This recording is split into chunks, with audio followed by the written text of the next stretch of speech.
नमस्कार मैत्रिणींनो, तुम्हा सर्वांचे माझ्या ह्या यूट्यूब चॅनलमध्ये खूप मनापासून स्वागत। तर आज आपण काळ्या घेवड्याची भाजी कशी करायची ते पाहणार आहोत। ही भाजी करायला खूप सोपी आहे आणि खायला खूप छान लागते। चला तर मग रेसिपीला सुरुवात करूयात। तर त्यासाठी आपण आधी एक वाटण करून घेऊया। तर तिथे मी 10 ते 12 लसूण पाकळ्या, 1 इंच आलं खिसून घेतले आणि थोडंसं खोबरं आता आपल्याला हे मिक्सरमध्ये बारीक करून घ्यायचं आहे।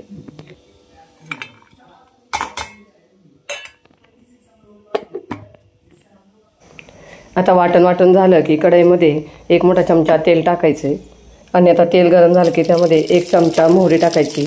मोहरी छान अशी तडतडून झाली की त्यामध्ये अर्धा चमचा जिरे टाकायचे।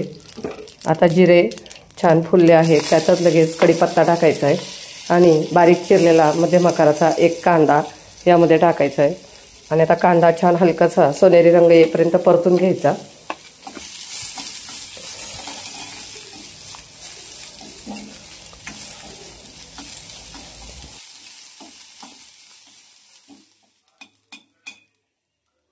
तर इथे कांदा छान हलकासा सोनेरी रंग येईपर्यंत परतून झालेला आहे। आता यामध्ये आपण जे वाटण तयार करून घेतलं होतं ते यामध्ये टाकायचं आणि वाटणही 1 मिनिटभर यात छान असं व्यवस्थित मिक्स होईपर्यंत परतून घ्यायचंय।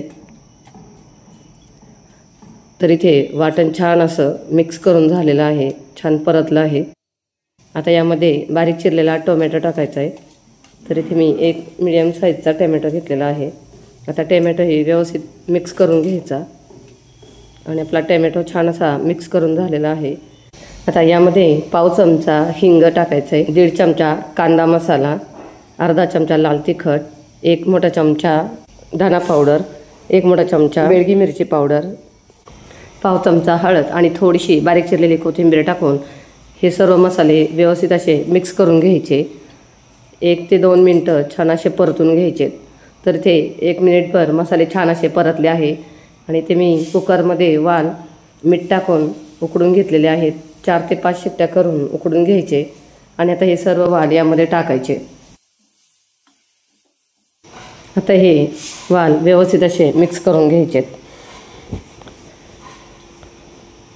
तर ते 1 मिनिटभर हे सगळे वाल छान असे मिक्स करून झालेले आहेत। आता यामध्ये गरम पाणी टाकायचं आहे। तर इथे मी 1 ते 1.5 ग्लास पाणी गरम करून घेतलेलं आहे आणि आता हे छान असं व्यवस्थित मिक्स करून घ्यायचं आहे। तर आपल्याला ही भाजी जास्त पातळ नाही करायची आणि सुकीसुद्धा नाही करायची, अशी लपथपीत या पद्धतीने करायची आहे, छान लागते। आता हे व्यवस्थित असं मिक्स करून झालेलं आहे। यामध्ये चवीनुसार मीठ टाकायचं आहे आणि आता मीठ टाकून हे पुन्हा एकदा व्यवस्थित मिक्स करून घ्यायचं आणि याला 1 उकळी येऊन द्यायची। मैत्रिणींनो, तुम्ही जर चॅनलवर नवीन असाल आणि अजूनही चॅनलला सबस्क्राईब केलं नसेल तर प्लीज चॅनलला नक्की सबस्क्राईब करा आणि व्हिडिओला 1 लाईक करायला विसरू नका। तर इथे तुम्ही पाहू शकता मस्त आपल्या या भाजीला उकळी आली आहे। आता यामध्ये बारीक चिरलेली थोडीशी कोथिंबीर टाकायची।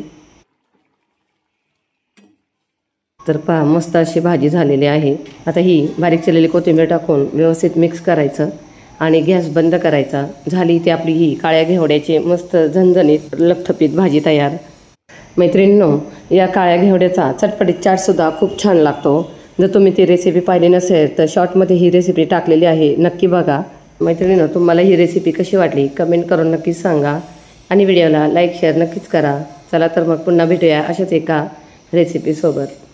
धन्यवाद।